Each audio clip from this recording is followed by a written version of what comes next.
할렐루야. 네, 우리 특별히 믿음의 12기도 시즌3 특별 새벽 기도에 나오신 우리 모든 성도님들을 축복하고 환영합니다. 이제 특별 새벽 기도회가 오늘과 내일 이제 이틀밖에 남지 않았습니다.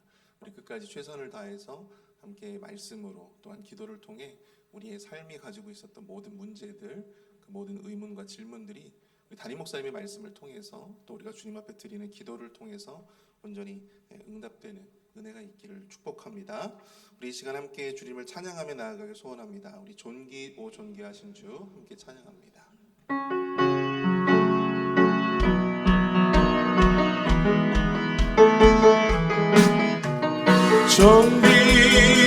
존귀하신 주 감사 찬양과 경배 다 받으실 주님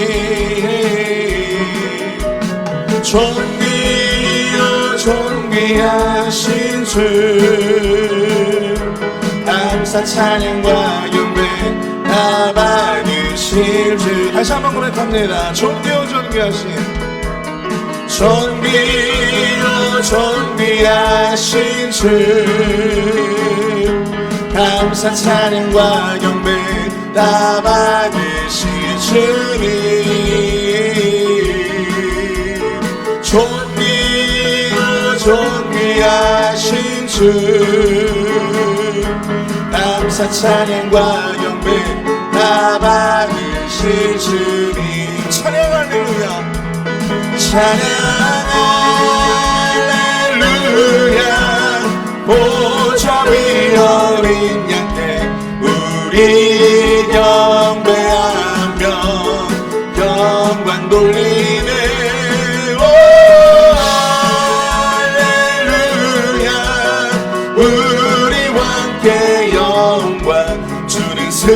승리의 용사 또 만유의 주님 찬양 할렐루야 찬양 할렐루야 보좌 위 어린 양께 우리 경배하며 영광 돌리네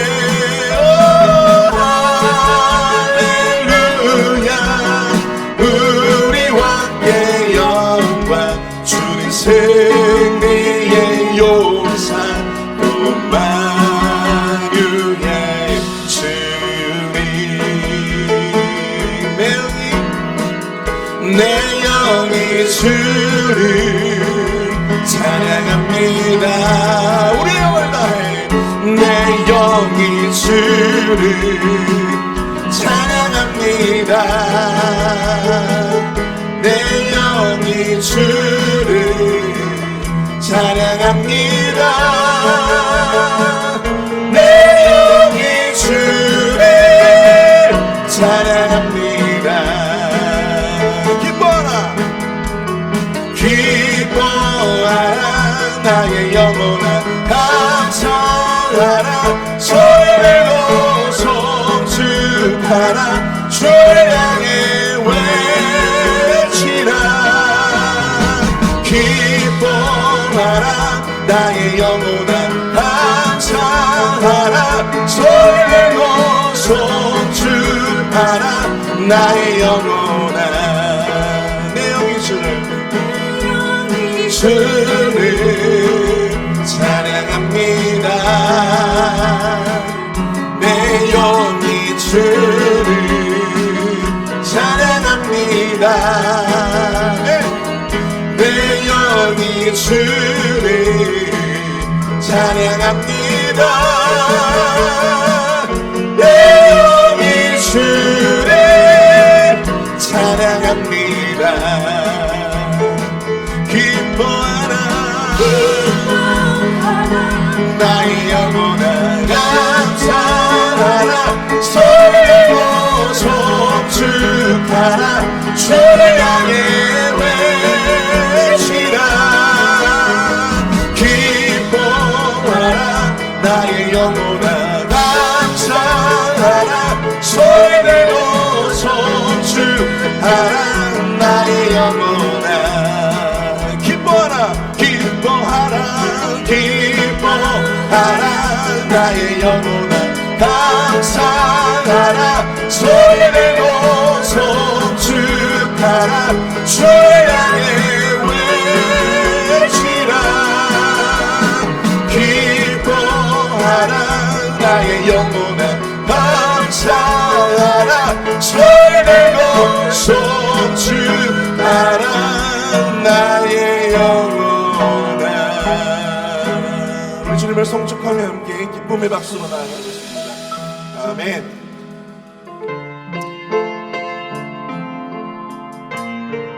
이번 특별 새벽 기도의 주제곡이죠. 우리 선하시고 완전하신 부르심 찬양으로 나아가겠습니다. 선하시고 완전하신 그 사랑의 주님이 우릴 부르셨네. 신령과 진정으로 겸손하게 주를 찾는 예배자로 열방을 향한 하나님의 증인으로 우리를 택하셨네.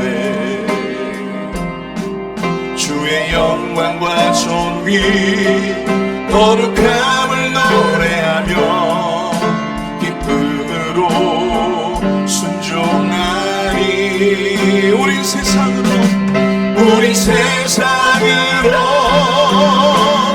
열방으로 주의 부르심 따라 주의 복음 외치며 세상에서 열방에서 주의 보실 길 예비하니 선하시고 완전하신 그 사랑의 주님이 우릴 부르셨네.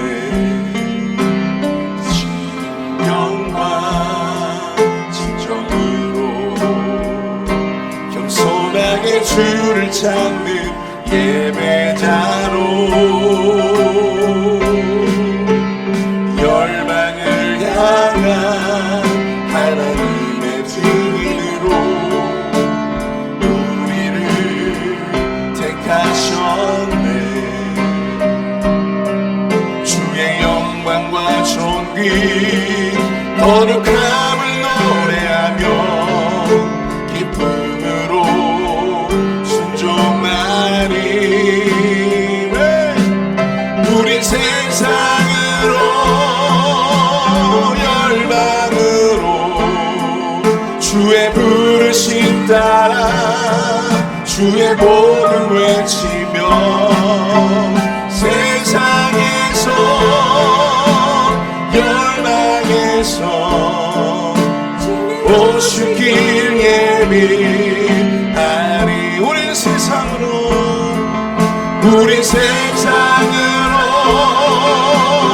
열방으로 주의 부르심 따라 주의 복음 외치며 세상에서 열방에서 주님 오실 길 예비하. 우리 손을 들고 함께 찬양합니다. 우리 세상으로 열방으로 주의 부르심 따라 주의 복음 외치며 세상에서 열방에서 주님 오실 길 예비하니 주님 오실 길 예비하니 주님 오실 길 예비하니.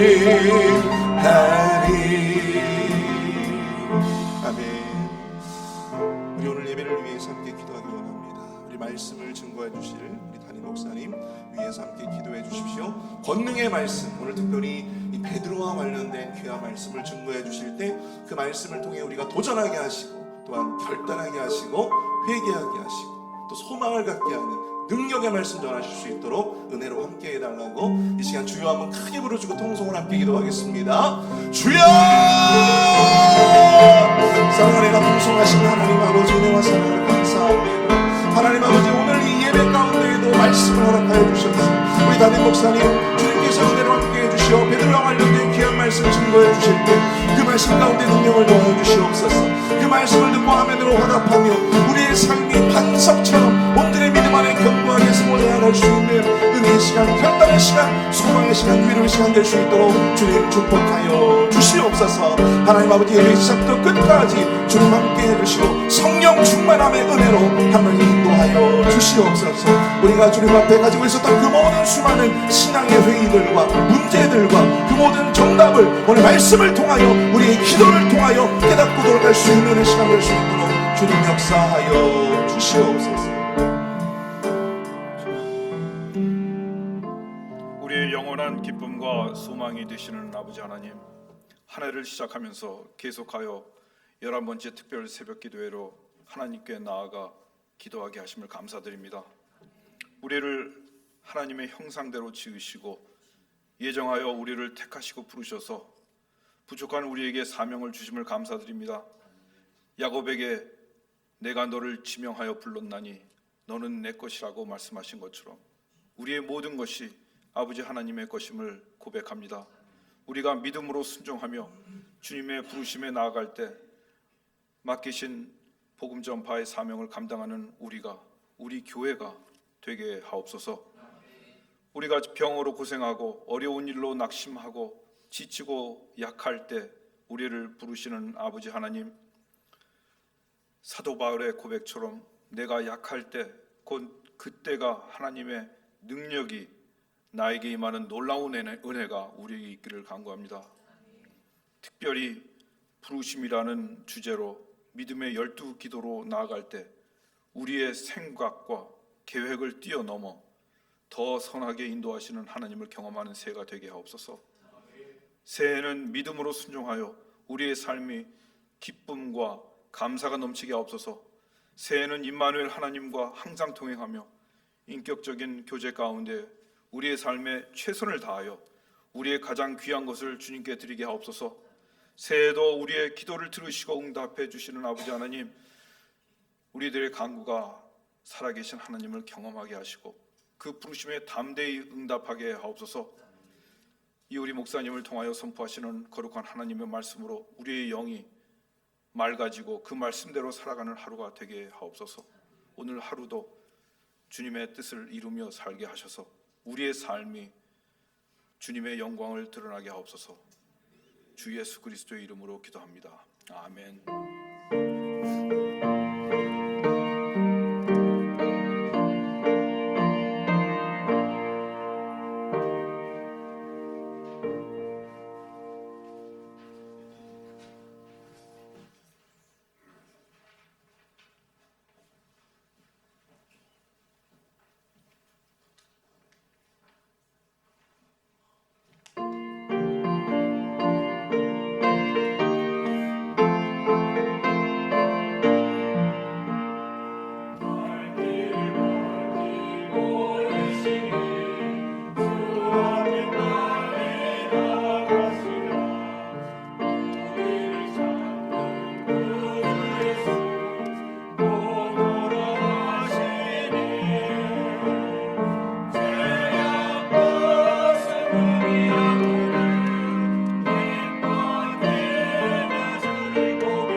귀한 찬양에 감사드립니다.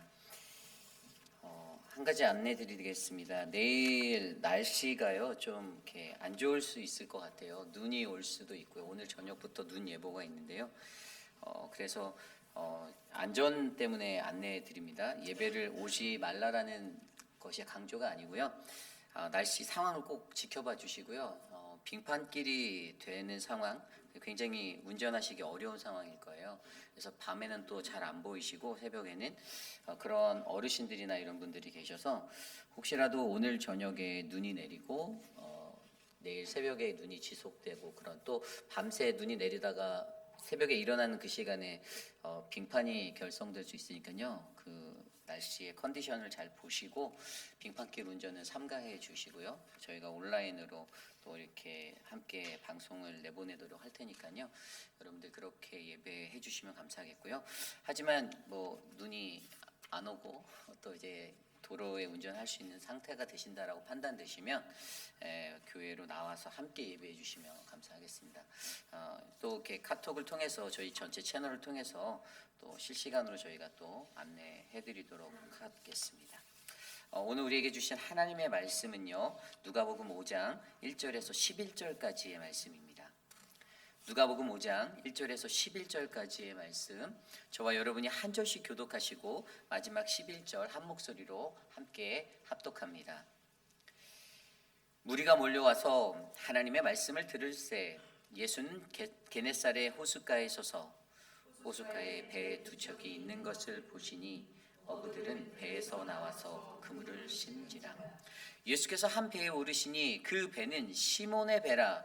육지에서 조금 떼기를 청하시고 앉으사 배에서 무리를 가르치시더니 말씀을 마치시고 이르시되 깊은 데로 가서 그물을 내려 고기를 잡으라. 시몬이 대답하여 이르되 선생님, 우리들이 밤이 새도록 수고하였으되 잡은 것이 없지만은 말씀에 의지하여 내가 그물을 내리리라 하고 그렇게 하니 고기 잡은 것이 심히 많아 그물이 찢어지는지라.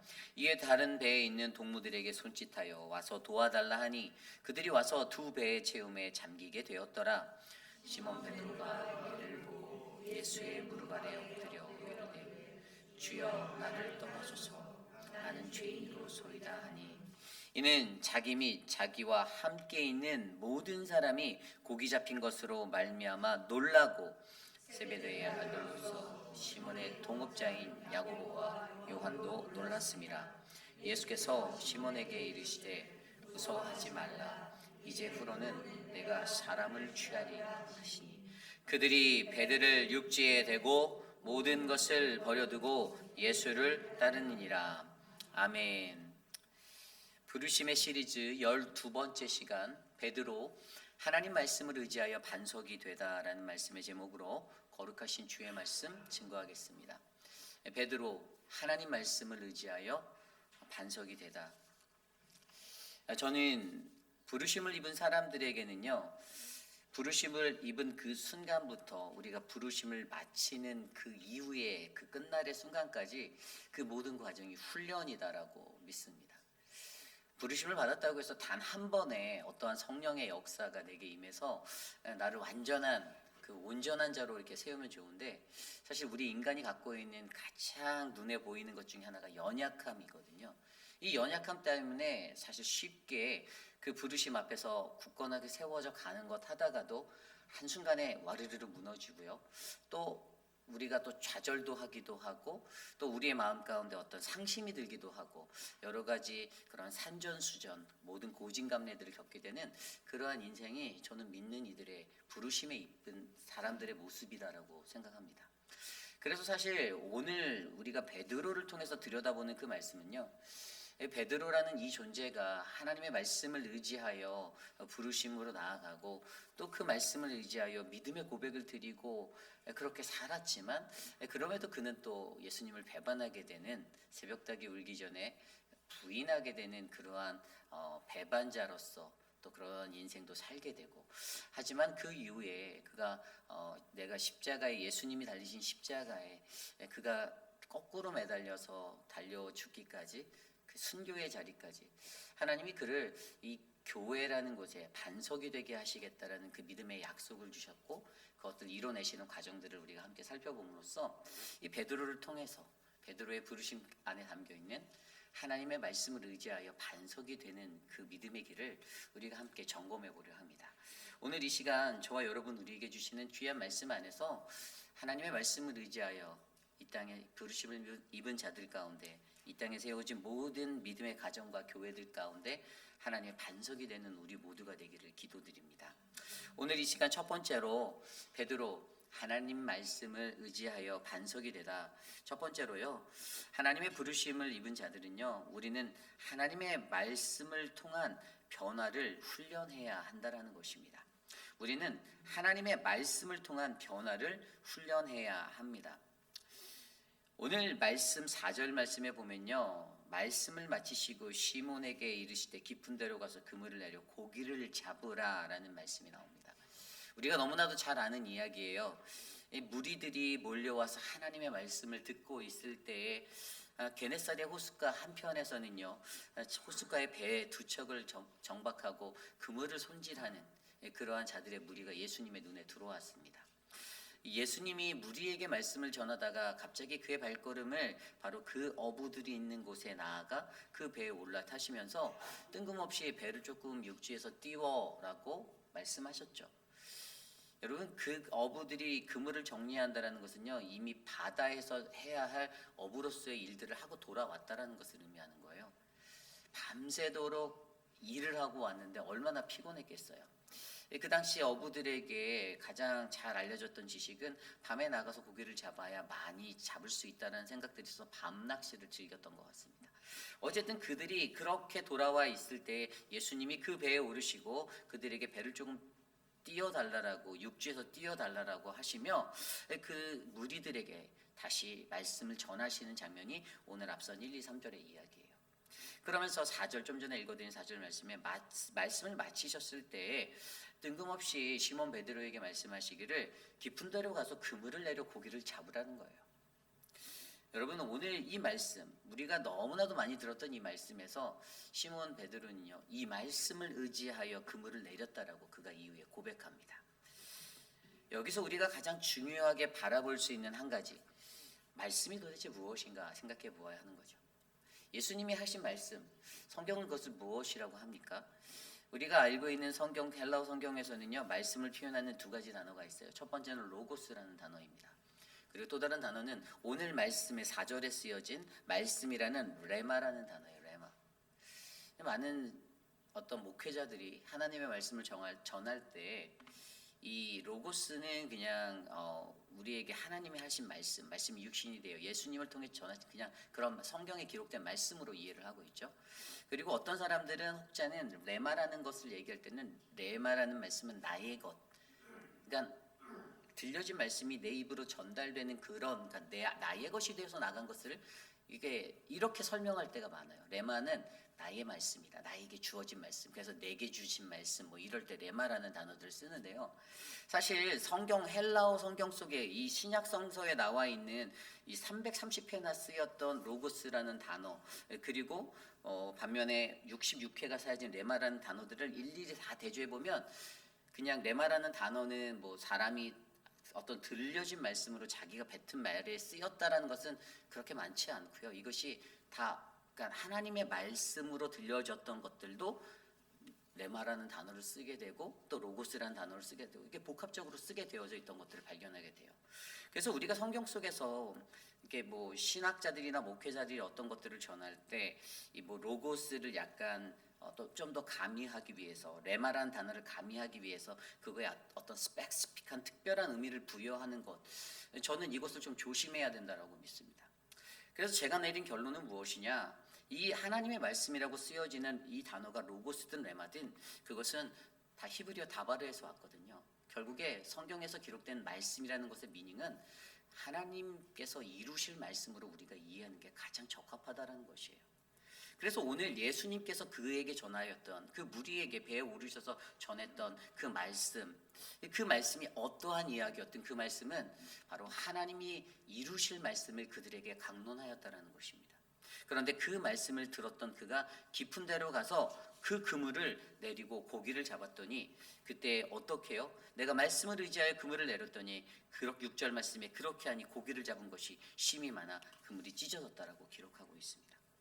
그래서 여러분 오늘 우리는요 하나님의 말씀에 대한 반드시 이루실 그 말씀을 내가 듣고 내가 그것을 믿을 수 있는가에 대한 이 부르심의 자리를 점검해 보셔야 돼요. 여러분들은 하나님의 말씀을 들을 때 그 말씀을 여러분들은 믿으십니까? 안 믿으십니까?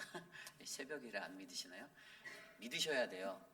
하나님의 말씀 믿으셔야만 합니다. 사람의 말은 믿을 수 없는 말들이 굉장히 많죠. 물론 사람의 말들을 믿지 말아라는 아닙니다. 그러나 하나님의 말씀의 그 신실함을 우리가 놓치면 안 됩니다. 하나님의 말씀으로 들려진 성경에 한자 한자 기록된 그 말씀은요 반드시 이루어질 말씀이에요. 그래서 그 말씀이 두려운 거예요. 그 말씀이 내 심령에 다가올 때 이 말씀은 언젠가 이루어질 말씀이기 때문에 무서운 거예요. 주가 심판하시겠다라고 내가 너희를 내 앞에서 그 말씀의 그것으로 너희의 인생을 나중에 그분이 우리를 심판하시겠다라고 경고하시는 그 말씀은 반드시 우리에게 이루어질 말씀이기 때문에 더욱더 두렵고 경외해야 할 말씀이 되는 것입니다. 그래서요 여러분 오늘 이 베드로에게 하나님의 말씀이 전달되었을 때 베드로의 마음속에서도 그가 이 말씀은 반드시 이루어질 말씀이라는 믿음이 생겼던 것이에요. 그런데 우리가 여기서 좀 더 정확히 한 가지 좀 살펴보고자 하는 것은요 하나님의 말씀을 의지하려면 어떻게 해야 할까라는 것들이 오늘 말씀에 그 말씀의 움직임에 관한 프로세스로 몇 가지로 이렇게 설명되어 있어요. 첫 번째 단계는요 4절에 나온 대로 말씀을 들었던 거예요.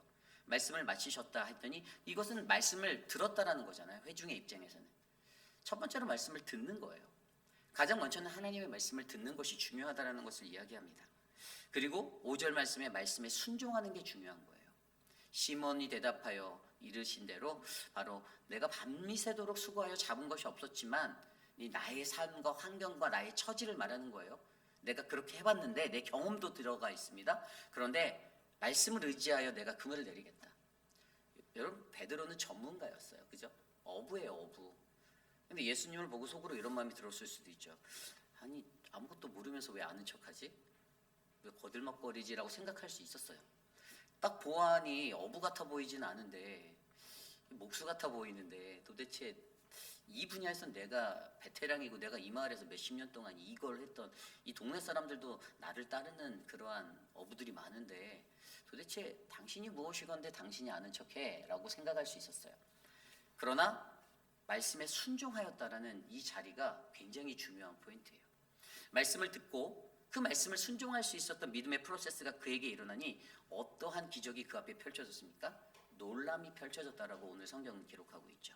오늘 성경 말씀에 보면요. 오늘 성경 말씀 속에서도 6절 이후에 보면 그 일들이 일어났을 때 이 사람이 이것에 대해서 오늘 9절 볼까요? 이는 자기 및 자기와 함께 있는 모든 사람이 고기 잡힌 것으로 말미암아 놀라고 10절 말씀에도 세베대의 아들로서 시몬의 동업자인 야고보와 요한도 놀랐습니다.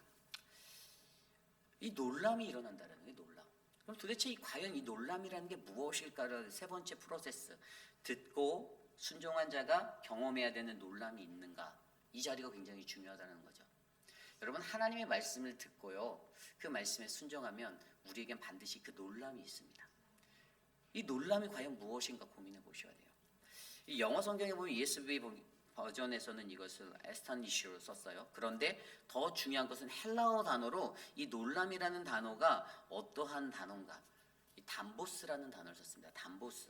이것은 뭐냐면 납득할 수 없는 것들, 오직 하나님만 할 수 있는 일들을 나타내는 단어가 헬라어 담보스로 사용되고 있습니다. 그러니까 오직 주님만이 이 일을 할 수 있다라는 어떤 신에 대한 경배함이 담겨져 있는 그러한 마음의 것들이 놀라움으로 자리 잡는 거예요. 사람이 보여주는 기적적인 일들이 아닌 거라는 거죠. 믿음으로 드려야만 확인할 수 있고 볼 수 있는 거, 인간의 계산과 인간의 판단으로는 이거 불가능한데 라고 생각할 수 있는 것들이 일어났을 때 신이 이루시는 것이라는 그 놀라움의 자리가 바로 이 담보스라는 헬라어 단어에 담겨져 있었다는 거예요. 그러니까 오늘 이들이 놀랐던 자리는요, 하나님의 말씀을 듣고 말씀에 순종하였더니 그들에게 놀라게 되었던 첫 번째는 하나님의 능력을 경험하게 되었다는 것입니다. 하나님이 이러한 분이시구나. 주님이 이렇게 일하시는구나 라고 이야기할 수 있는 그 기적을 경험하게 되는 거예요. 결국에 이 하나님께 놀라다, 이 놀람의 결과 첫 번째는 하나님의 능력을 경험하게 되는 것. 6절 말씀에 나온 대로 그렇게 하니 고기를 잡은 것이 힘이 많아 그물이 찢어졌다. 이 7절에 다른 배에 있는 동무들에게 손짓하여 도와달라고 해서 다른 배를 끌고 왔더니 거기에도 채움에 2배의 채움에 가득 차게 되었더라. 말이 안 됐다라는 거예요. 이렇게 잡을 수가 없는데 밤도 아니고 이게 거의 이제 날이 밝은 시간이잖아요. 밤새 일하고 와서 날이 밝은 시간에 본인들이 생각했던 기준, 어부들이 가졌던 밤낚시를 해서 많이 잡을 수 있다라는 그 기준이 무너졌던 시간이었고요. 자신이 가졌던 경륜과 연륜과 자신의 기술적인 모든 습득되어진 지식이 산산이 깨어졌던 자리가 바로 자신에게 놀람이 되었던 거예요. 일상에서 일어날 수 없는, 자신의 것으로는 전혀 이해할 수 없는 그 놀라움이 그의 삶에 하나님의 기적으로 경험되어지게 되었다는 사실입니다. 그리고 두 번째 놀람의 결과가 있어요. 이 놀람의 결과가 무엇이냐면요, 하나님 앞에 엎드려 죄인임을 인정하게 되었다는 것입니다. 8절 말씀이에요. 시몬 베드로가 이를 보고 예수의 무릎 아래 엎드려 이르되 주여 나를 떠나소서 나는 죄인이로소이다. 아멘. 죄인됨을 인정하는 것, 하나님 앞에서 부끄러움을 느끼는 것, 그래서 무릎을 꿇을 수밖에 없고 엎드릴 수밖에 없는 놀람. 하나님의 말씀을 듣고 하나님의 말씀을 순종하는 자에게는요, 여러분 이 놀람, 이 두 가지 놀람이 반드시 있어야만 합니다. 주님의 말씀을 경험한, 그래서 주님의 말씀이 이 하나님의 능력으로 경험되어지는 그 놀라움, 주가 나에게 이렇게, 하나님이 이렇게 행하셨다라는 그 놀라움. 그리고 두 번째 놀라움은 하나님 앞에 엎드려 나의 죄인됨을 인정하는 거예요. 주님, 내가 교만했네요. 내가 어리석었어요. 내가 사실 머릿속으로 말은 하진 않았지만 내가 머릿속으로 당신이 뭘 알아? 라는 생각도 잠깐 했었는데 주님, 내가 바보였네요. 오늘 이 시대를 살아가는 저와 여러분, 우리들의 삶 속에서도요, 여러분 그 놀라움이 저는 가득하기를 간절히 기도드립니다. 이 놀라움이 있어야만 그때 우리가 하나님의 그 놀라운 능력 앞에서 주님, 정말 저는 답이 없는 사람이네요. 저는 죄인이었네요. 바울이 말한 것처럼 괴수 중에 괴인이 바로 나였네요. 괴물이네요. 난 죄인입니다. 하나님의 놀라운 능력 앞에서 나는 한없이 자감해진다라는 이 사실을 내가 경험하게 될 때, 그 놀람이 있을 때 우리는 그 다음 단계인 하나님의 사명을 받는 단계로 나갈 수 있다는 거예요. 하나님의 말씀을 의지하기 위한 그 다음 단계가 바로 사명을 받는 단계인데, 오늘 말씀 10절입니다. 세베대의 아들로서 시몬의 동업자인 야고보와 요한도 놀랐습니다. 예수께서 시몬에게 이르시되 무서워하지 말라, 이제 후로는 내가 사람을 취하리라 하시니. 아멘. 놀라움이 있었던 자리에 하나님의 사명의 음성이 들려요. 베드로를 향해 말씀하십니다. 나를 따라와. 내가 너로 사람을 낚는 어부가 되게 할 거야 라고 말씀하십니다. 굉장히 영적인 의미로 사람을 변화시키는 거예요. 육적인 것으로 고기 잡아서 고기를 낚는 낚시꾼이었는데, 어부였는데, 뭔가 아리송한데 어부긴 어부인 것 같은데 뭘 낚는 거는 낚는 것 같은데 이 대상이 바뀌었어요. 물고기 잡는 사람에서 이제 영혼을 낚는, 사람을 낚는 어부, 영혼을 살리는 자로 바꾸겠다라는 거예요. 뭔가 이렇게 감이 오다가도 베드로에게 감이 안 왔을 수도 있어요. 그런데 이 놀라움을 기적한 베드로가 어떻게 됩니까? 결단하게 되죠. 그래서 그 마지막 단계가 결단하는 거예요. 그 결단하는 게 뭡니까? 11절에 그들이 베드로를 육지에 대고 모든 것을 버려두고 예수를 따르니라. 아멘. 하나님 앞에 결단하게 되었습니다. 내가 주님 따르겠습니다. 잘 모르겠는데, 저 솔직히 베드로가 100% 다 언더스탠드했다고 생각 안 하거든요. 왠지 아세요? 아까 말씀드렸듯이 베드로 후에 실수하거든요. 베드로가 또 넘어졌거든요. 예수님한테 배반을 제대로 한번 때리거든요. 그래서 어찌되었든 그 상황 속에서 하나님의 말씀을 듣고 그 말씀에 순종하여서 놀라움이 있었던, 놀람을 경험한 자가 하나님의 사명을 받고 그 사명에 순종하기로 결단하는 이 믿음이 바로 하나님의 말씀을 의지하려면 어떻게 해야 하나라는 질문을 던지는 부르심의 사람들이 겪어야 하는 프로세스 과정이라는 것이죠. 여러분, 저는요 2025년 한 해 여러분들에게, 저에게 하나님의 말씀이 선포되어질 때 우리는 그 말씀 안에서 이러한 말씀의 과정들을 경험하시기를 부탁드립니다. 하나님 말씀을 들으실 때 그 말씀에 순종함으로 의지하시고 나아가시고, 그때 그 놀라움, 어떤 놀라움이었습니까? 하나님의 능력을 경험하는 놀라움. 하나님 앞에 엎드려 자복하여서 주님, 네가 죄인이네요, 나를 떠나세요 라고 말하시는 그 놀라움. 그리고 그 자리에서 들려지는 그 사명을 받게 되고, 그 사명 앞에 주님 내가 주를 따르겠습니다라고 결단하는 이 믿음의 프로세스가 잘 일어나는 부르심의 사람이 되기를 간절히 소망합니다. 이것이 바로 오늘 말씀의 첫 번째, 우리는 하나님의 말씀을 통한 변화를 훈련해야만 한다입니다. 저는 여러분에게 이러한 변화가 훈련되어지기를 원합니다. 저도 알아요, 하루아침에 되지 않습니다. 저도 마찬가지예요. 너무 힘든 거예요. 그러나 하나님이 말씀을 듣는 자들에게, 진정으로 말씀을 사모하는 자들에게, 오늘 이 추운 한파를 뚫고선 여러분들이 이 자리에 나오신 것도 그 하나님의 말씀을 사모하여 나오신 거잖아요. 아마 제가 봤을 때 여기에 제 얼굴을 보기 위해서 나오신 분 한 분도 없다라고 믿습니다. 제가 여러분들이 뭐 저의 잘생긴 외모를 보기 위해 오셨다고 생각하지 않고요, 정말 하나님의 말씀 듣기 위해서 그 갈급함에, 목마름에 이 자리에 나와 주께 나와 예배드리며 주의 말씀 듣고 하나님 앞에 엎드려 나가시는 분들이심을 제가 믿습니다. 그러기에 여러분들에게 올 한 해 이러한 말씀의 은혜의 프로세스가 우리 안에 훈련되어져서 여러분들이 더욱더 주님 앞에 귀하게 부르심 받는 한 영혼 되시기를 간절히 축원합니다. 오늘 마지막 두 번째로, 오늘 말씀 베드로 하나님의 말씀을 의지하여 반석이 되다. 두 번째 말씀은요, 하나님의 부르심 앞에 눈물의 양식이 담긴 충실한 믿음을 훈련해야 한다라는 것입니다. 하나님 부르심 앞에 눈물의 양식이 담긴 충실한 믿음을 훈련해야 한다. 오늘 말씀 11절이 굉장히 중요한데요, 그들이 배들을 육지에 대고 모든 것을 버려두고 예수를 따랐다라고 말합니다. 영어 성경에는 they left everything and follow him이라고 되어 있어요. 주님을 따라갔는데 모든 것을 버렸대요. 여러분, 모든 것을 버려두고 예수를 따르는 거 쉽습니까? 어렵습니까? 어려워요. 오늘 주님께서 여러분들 한 사람 한 사람에게 여러분들이 잘 다니고 있는 직장, 여러분들이 잘하고 운영하고 있는 비즈니스 다 그만두고 선교지로 가라라고 말씀하시면 과연 몇 명이나 그것을 그대로 이행하실 수 있겠어요? 아마 대부분의 많은 분들이 조금 변명하지 않을까요? 시간을 좀 더 주시면 안 될까요? 내 리타이어나 좀 더 생각해 보겠습니다. 제가 올해는 좀 힘들 것 같고 한 2, 3년만 좀 주시면 제가 어떻게, 여러분 2, 3년 되면 이제 잘 걷지 못하게 될 수도 있어요. 그 말이 오늘이라는 이 순간에 들리는 그 음성에 순종하는 게요, 굉장히 어려운 거예요. 근데 베드로는 어찌됐든 모든 것을 버려두고 예수를 따랐다고 합니다. 저는 낚시를 잘 몰라서 낚시 기구가 얼마나 비싼지는 모르겠지만, 뭐 낚시를 좋아하시는 어떤 분들의 이렇게 보면 이렇게 주차장에 막 그 차고를 열면 막 낚싯대 막 걸려 있고, 이게 한번 이렇게 훑어보면 저 장비들도 꽤 비싸겠다 이런 생각들도 들지만, 그런 거를 잘 즐기시는 분들은 그런 장비 하나 다 굉장히 퀄리티 있는 프리미엄으로 막 좋은 것들을 이렇게 소장하시고 갖고 계시고, 그런데 그 좋은 거 다 버리고 예수님한테 따라갔다라는 거예요. 직업도 버리고 뭐도 버리고 다 나간 거예요.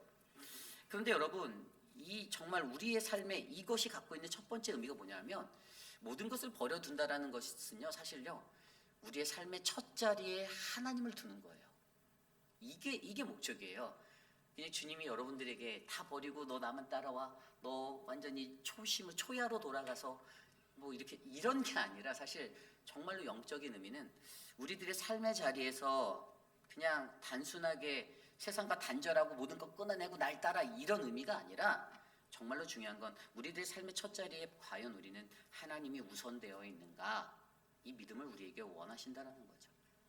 그래서 여러분들 스스로에게 물어보세요. 나는 하나님께 가장 그분을 나의 삶의 우선순위를 두고 내가 생각하고 행동하는가?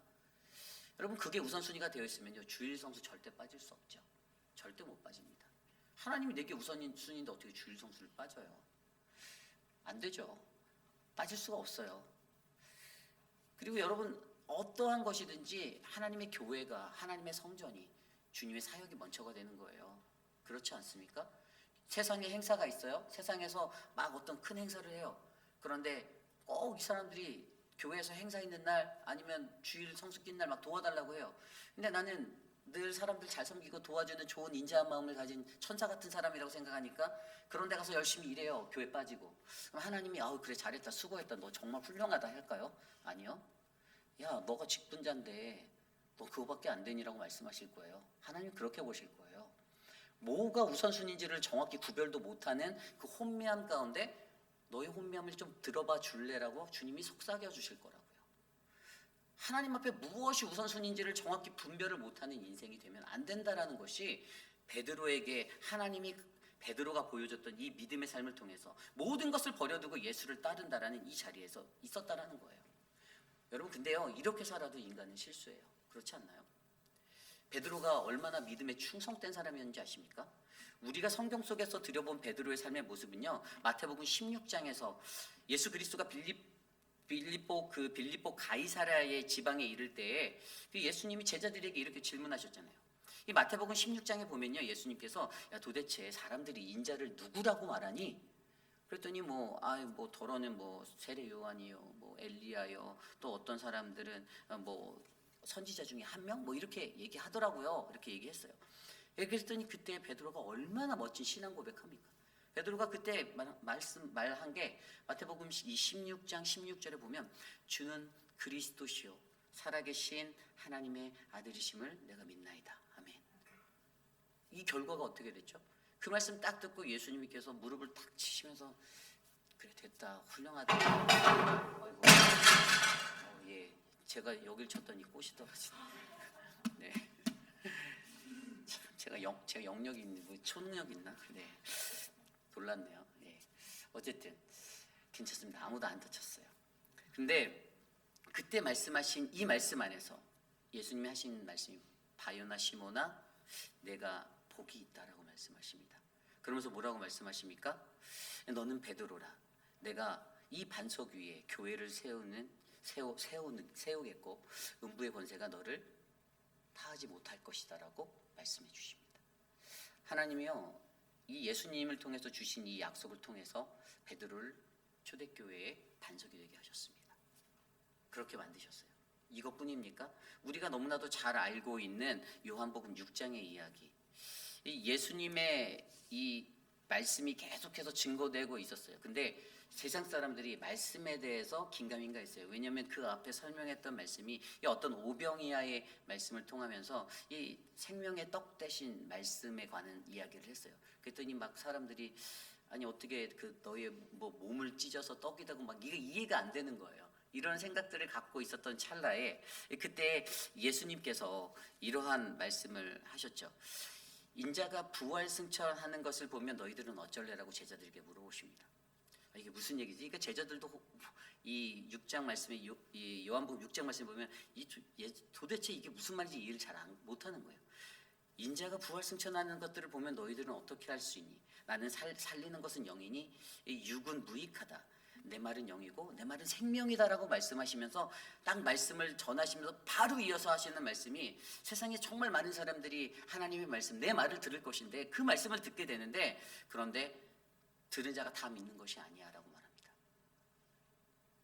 다 이 말씀 들었다고 다 믿게 되지 않아라고 얘기한다라는 것이에요. 그리고 그에 뒤어서 이어서 했던 말씀이 뭐냐면요. 이 말씀을 듣고 나서 그 말씀에 그렇게 기록되어 있었어요. 이 말씀 그때부터 많은 이들이 그와 함께 다니지 않고 예수님을 떠났다라고 말씀하십니다. 굉장히 많은 사람들이 예수를 떠나게 되었어요. 예수께서 말씀하시는 그 말씀 내가 생명이고 내가 영이고 라고 전한 이 말씀을 듣고 사람들이 떠나기 시작했습니다. 이해하지 못하는 거예요. 그런데 그 와중에 베드로가 뭐라고 말씀합니까? 베드로가 그때 너희도 가려느냐라고 제자들에게 물어보신 너희도 나를 떠날래? 라고 물어보는 그 앞에서 베드로가 고백하죠. 주여 영생의 말씀이 주께 있사오니 우리가 누구에게로 가오리까? 우리가 주는 하나님의 거룩하신 자이심을 내가 믿습니다라고 고백합니다. 여러분 이런 믿음이 바로 베드로에게 있었다라는 거예요. 그 믿음의 충실함이 그에게 있었던 사람입니다. 성경 속에서 그러한 믿음을 가졌던 그의 충실한 믿음, 주를 나의 하나님으로 고백하고 살아계신 그리스도라고 고백하고 그 생명의 말씀이 주님께 있다라고 내가 믿는 모든 자가 다 떠나도 주님 절대로 주님 떠나지 않을 거예요. 생명의 말씀이 주님께 있음을 나는 믿습니다라고 고백했던 그 사람. 그런데 그가 어떻게 됩니까? 누가복음, 오늘 말씀이 누가복음 5장이에요. 누가복음 22장에 가면 예수님을 제대로 배반하는 사람이 바로 베드로였습니다. 근데 예수님이 이미 그것들을 아셨죠. 새벽닭 울기 전에 3번 울기 전에 너가 나를 부인할 거야. 그런데 진짜로 22장에 가면, 누가복음 22장에 가면 진짜로 그가 예수님을 부인합니다. 군사들에게, 로마 군사들에게 붙잡힌 예수님이 있습니다. 그런데 어떤 한 사람이 그 끌려간 그 자리에서 야, 너도 한패잖아. 너도 예수와 같이 있었던 사람이잖아 라고 얘기를 합니다. 그랬더니 베드로가 모든 사람 앞에서 그것들을 강하게 부인하죠. 모릅니다. 모르셔도 읽어내요. 몰라요. 뭔 말하는지 도무지 모르겠네. 그 말을 이해하지 못한다고. 난 네가 무슨 말하는지 이해 못해라고 대답을 하고 있어요. 그리고 그때 그가 두 번째, 세 번째 어떻게 합니까? 맹세하기도 하고 맹세하고 부인하고 또 맹세하고 저주까지 퍼부으면서 부인합니다. 나는 모릅니다. 나는 이 사람 누군지 전혀 몰라. 그러니까 나한테 묻지 마. 그렇게 거부했어요. 그런데 너무나도 희한한 것은 그때 세 번째 부인한테 새벽닭이 꼬끼요 하고 오는 거예요. 그랬더니 그때 갑자기 그의 마음에, 이 말씀에 마태복음 26장 말씀에도 나오고 누가복음 22장 말씀에도 그 말씀에 들여다보면 뭐라고 나와있냐면요, 닭이 울기 전에 내가 나를 3번 부인하리라는 그 말씀이 생각나 밖에 나가 심히 통곡했다라고 말합니다. 그런데 여러분, 오늘 이 누가복음 22장의 이 포인트가요, 부르심을 입었던 베드로에게 굉장히 중요한 순간이에요. 믿음에 충실한 사람으로 보여줬던 사람입니다. 믿음의 반석이 될 거라는 부르심을 받았어요. 그런데 예수님을 배반했습니다. 그런데 그가 너무나도 감사한 건 배반한 그 자리에서 새벽닭이 우니까 밖에 나가서 심히 통곡하며 울었다라는 거예요. 그래서 제가 이 심히 통곡하다라는 단어를 찾아봤어요. 영어 성경에는 he went out and wept bitterly라고 되어 있어요. 이게 아주 몹시 심하게 울었다라는 거예요. 그런데 여기에서 울다라는 헬라어 클레오라는 단어가 가지고 있는 미닝이 굉장히 중요합니다. 이 헬라어 클레오라는 단어는요, 어떠한 뜻이냐면 이게 동일하게 누가복음 6장 21절에도 나와요. 누가복음 6장 21절에 보면 이제 우는 자는 복이 있나니 너희가 웃을 것이미요 라는 성경 글귀가 있습니다. 하나님의 말씀이 있어요. 그런데 여기서 우는 자가 뭡니까? 이전에는 사람들이 살아갈 때, 종교인으로 처음에 살아갈 때는요, 늘 자기 중심으로 살아가요. 내가 맞다라는 거예요. 삶의 기준은 나예요. 그런데 예수님을 만나면 그 기준이 바뀌게 되어져 있어야 한다라는 거예요. 예수님을 진짜로 만나고 부르심을 제대로 입어서 제대로 변화되면, 거듭나면 인생의 기준이 나 중심으로 살아가던 사람들이 예수님의 기준, 예수님 중심으로 이게 바뀌게 되어져 있다라는 거예요. 그런데 우는 자라는 이 클레오라는 단어가 바로 예수님을 전인격적으로 만난 사람이 흘릴 수 있는 눈물을 말하는 거예요. 그게 뭔가 하면은 전에는 죄에 대해 잘 이해하지도 못했던, 그런데 이전에는 그냥 내 중심대로 살아가고 내 편한 대로 살아가며 내가 울기도 하고 웃기도 하고 그렇게 살았는데, 이제는 예수를 인격적으로 만나고 난 그 자리, 그 포인트에서 내게 쏟아지는 그 눈물로 말미암아 내가 죄인 때문에 깨닫게 된다는 거예요. 진짜 죄인임을 내가 알게 된다는 거예요. 내가 그것을 느끼게 된다는 것이에요. 이전에는 나를 통해서 세상을 바라보는 눈이 있었는데 이 순간만큼은 예수를 통해서 세상을 바라볼 수 있는 기준이 나의 시각의 비전으로 바뀌게 되었다는 거예요. 그래서 시편 80편 5절에 시편 기자가 이렇게 고백합니다. 주께서 그들에게 눈물의 양식을 먹이시며 많은 눈물을 마시게 하셨나이다. 주님이 우리로 하여금 그때 이 눈물의 양식에 쓰였던 단어가 이 클레어라는 단어가 번역된 단어가 쓰여진 거거든요. 왜 우리로 하여금, 하나님은 우리로 하여금 눈물을 흘리게 할까? 그냥 세상 살면서 내가 그냥 슬퍼서 울고 이런 거 말고요. 예수님을 전인격적으로 만난 그 순간에 우리의 눈에서 눈물이 흘러내리고 눈물이 쌓이는 그 이유, 그 눈물의 양식, 그것은 바로 저와 여러분으로 하여금 하나님을 전인격적으로 만나서 그 만남 속에서 내가 얼마나 죄인인지를 깨달아 알아 예수를 통해서 예수 중심적인 사고로 세상을 바라볼 수 있는 영의 눈이 뜨이는 믿음의 감사의 눈물이 된다는 것입니다. 이것이 바로 우리에게 눈물의 양식이 된다는 것이에요. 베드로는요, 이 훈련을 통과한 거예요. 충성된 믿음의 사람으로 살았고 배반도 하였으나 그가 마지막에 흘렸던 닭똥 같은 이 눈물,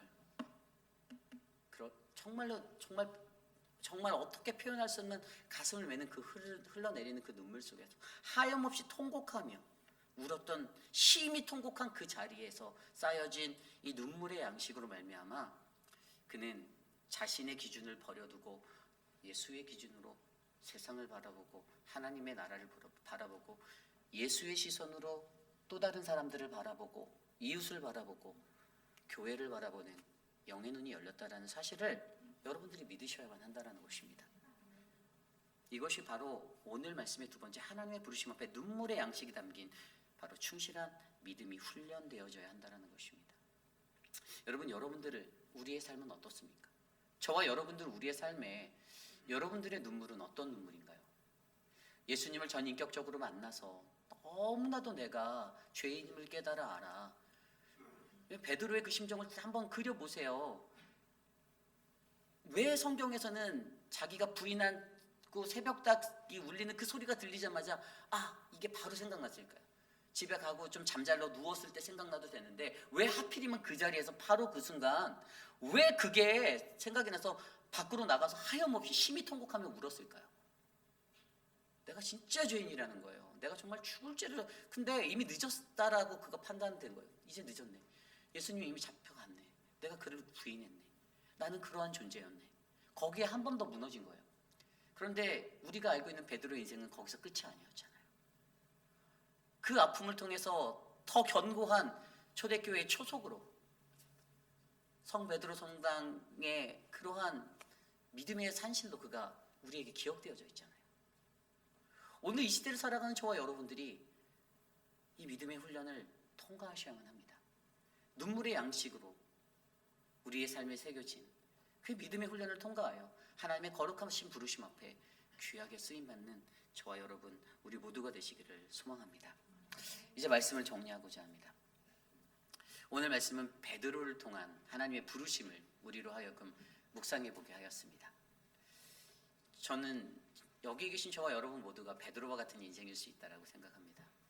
예수 잘 믿겠다라고 결단해서, 여러분 그가 사실 성경 속에서요, 여러분 그가 경험했던 이 부르시는 이때 이게 첫 번째 만남이 아니었어요. 예수님과 그가 예수님을 이전에 만났어요. 언제 만났죠? 성경에 나와 있는 예수님의 39가지 기적 중에서 원래 첫 번째가 가나의 혼인잔치 포도주 사건이죠. 그리고 두 번째 사건이 뭡니까? 왕의 신하를 고쳐준, 내 아들이 병이 들었는데 왕의 신하가 달려와서, 근데 그 멀리 있는 그에게 믿음으로 가라, 네 아들이 살아있다, 죽지 않았다, 살아있어, 다 나았어. 그게 두 번째 기적이었어요. 그리고 세 번째 기적이 무엇입니까? 귀신 들린 자들이, 누가복음 4장에 나오죠. 귀신 들린 자들이 회당에서 그들을 고쳐주는 거. 그리고 네 번째가 그 회당에서 나오자마자 바로 시몬 베드로 어머니 장모가 열병을 앓고 있는, 그때 이미 만났었던 사람이었어요. 예수를 이미 그때 봤어요. 그리고 나서 부르심 오늘 말씀의 5장이 그 다음 사건에 이어서 여섯 번째 기적으로 고기를 많이 잡는 기적이 바로 오늘 이거예요. 이 이야기예요. 무엇이 중요하냐면요, 우리는 이미 예수님을 수도 없이 만난다라는 거예요. 우리의 삶 속에서 우리는 예수를 만났는데 예수님의 부르심이 처음부터 있는 것도 아니고 언젠가 어느 순간에 하나님이 그에게 우리를 부르시는 그 자리로 인도하시는데, 그런데 우리는 좋은 믿음을 갖겠다라고 노력하며 열심히 살다가다가도 세상에 한눈 팔아서 세상 속에서 넘어지고 또 실수하고 범죄하고 우리는 그렇게 살아갈 때가 너무 많다라는 거예요. 그리고 그러다 보면 이제 너무 초라해서 주님께 돌아오지도 못해요. 그런데 분명 그렇게 범죄한 자도, 죄 지었던 자도, 베드로도 예수를 배반했던 그러한 자도 결국에는 다시 한번 눈물의 통곡을 쏟아 부으며 그 눈물의 양식으로 하나님 앞에 사명을 다하겠다라고 십자가에 거꾸로 매달려 죽는 그 순교의 자리까지도 주의 사명자로 끝까지 살아갔다라는 거예요. 저는 우리 인생의 이 부르심의 이 어떤 클라이막스, 어떤 업앤다운, 이런 그 모든 것들이 인생의 파장이 저는 넘쳐날 때에도 저와 여러분들은 베드로를 기억하며 나 또한 오늘 베드로처럼 하나님의 말씀을 의지하여 또 눈물의 양식을 쌓아가며 살아갈 때 내가 믿음의 반석이 될 수 있다는 희망을 안고 살아가시기를 바랍니다. 그래서 오늘 말씀을 통해서 저는 이 찬양을 함께 부르고자 하는데요. 전능하신 나의 주 하나님, 우리 함께 이 찬양 드리도록 하겠습니다.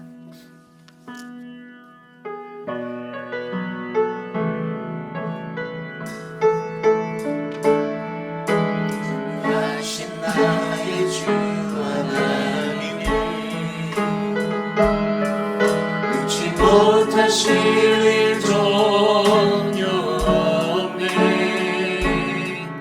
우리의 모든 간구도 우리의 모든 생각도 우리의 모든 꿈과 모든 소망도 신실하신 나의 주 하나님은 우리의 모든 괴로움 바꿀 수 있네. 불가능한 일 행하시고 죽은 자를 일으키시니 그를 이길 자 아무도 없네.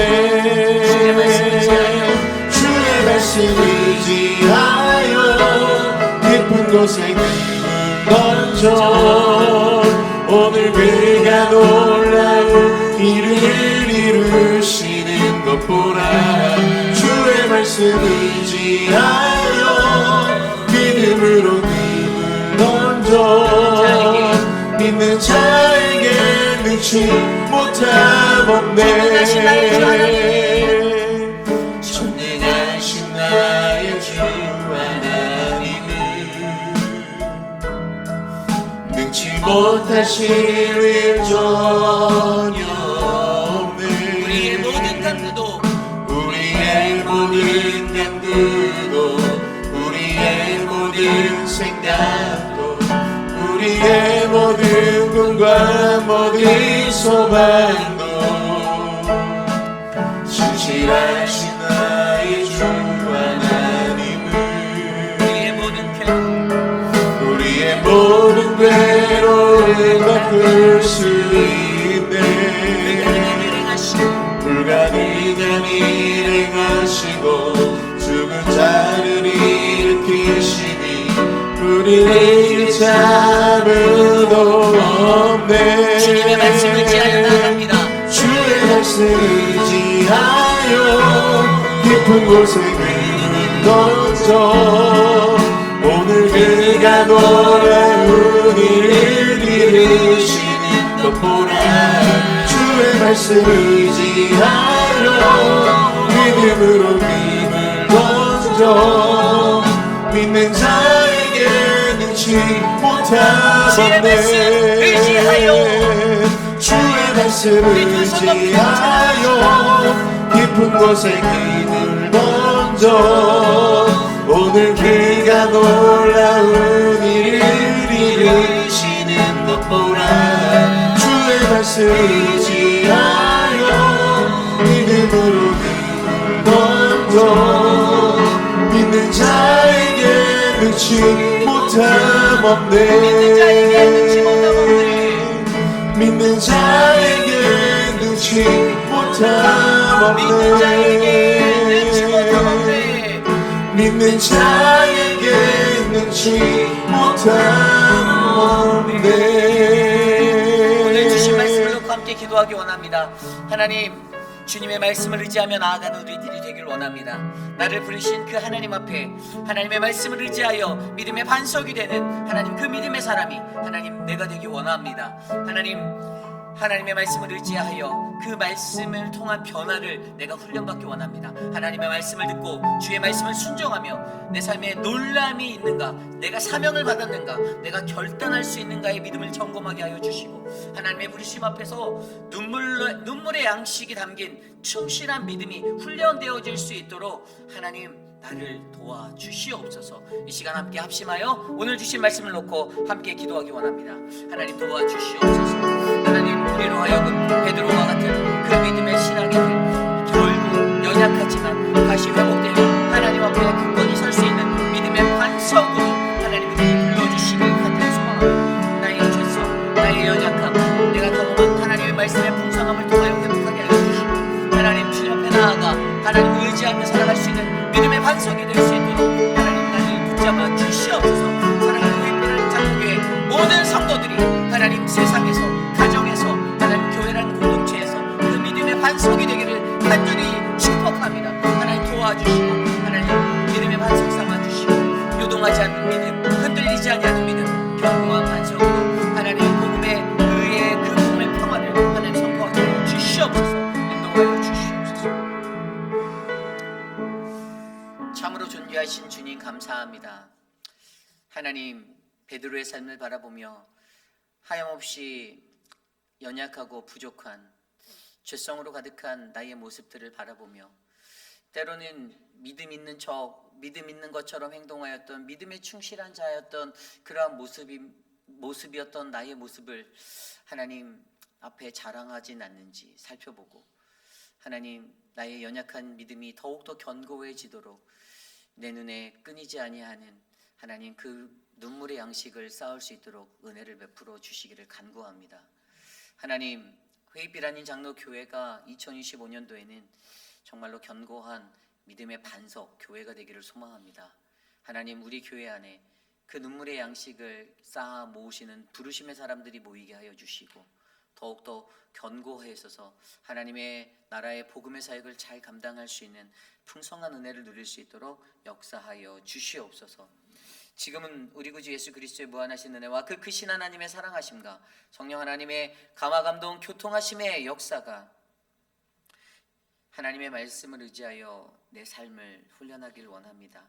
하나님의 부르심 앞에 눈물의 양식이 담긴 충실한 믿음이 훈련되어지길 원합니다라고 고백하며 하나님께 나아가는 사랑하는 회입이라는 장로교의 모든 성도들 머리머리 위에 특별히 오늘 이 추운 날씨 속에서도 거룩한 주의 존전에 나와 부르짖으며 그 부르심을 확인하고자 하는 믿음의 백성들 머리머리 위에 지금으로부터 영원토록 함께 하시기를 간절히 축원하옵나이다.